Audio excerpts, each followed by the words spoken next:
Details చూస్తే అన్నమయ్య జిల్లా మదనపల్లె పట్టణంలోని శ్రీవారినగర్లో వైసీపీ యువ నాయకుడు దారుణ హత్యకు గురయ్యాడు. అర్ధరాత్రి 10 మందికి పైగా వెళ్లి ఇంట్లో నిద్రిస్తున్న పుంగనూరు శేషును కత్తులతో అతి కిరాతకంగా నరికి హత్య చేశారు. అనంతరం తాలూకా పోలీస్ స్టేషన్లో నిందితులు లొంగిపోయారు.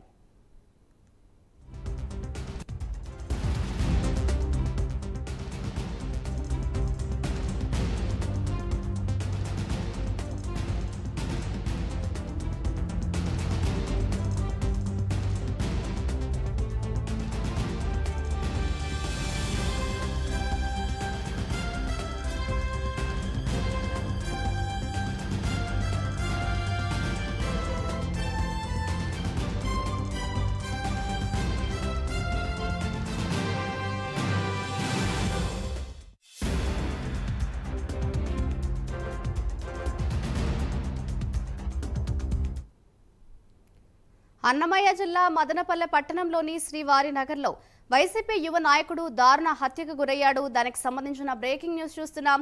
అర్ధరాత్రి 10 మందికి పైగా వెళ్లి ఇంట్లో నిద్రిస్తున్న పుంగనూరు శేషును కత్తులతో అతి కిరాతకంగా నరికి హత్య చేశారు. అనంతరం తాలూకా పోలీస్ స్టేషన్లో నిందితులు లొంగిపోయారు.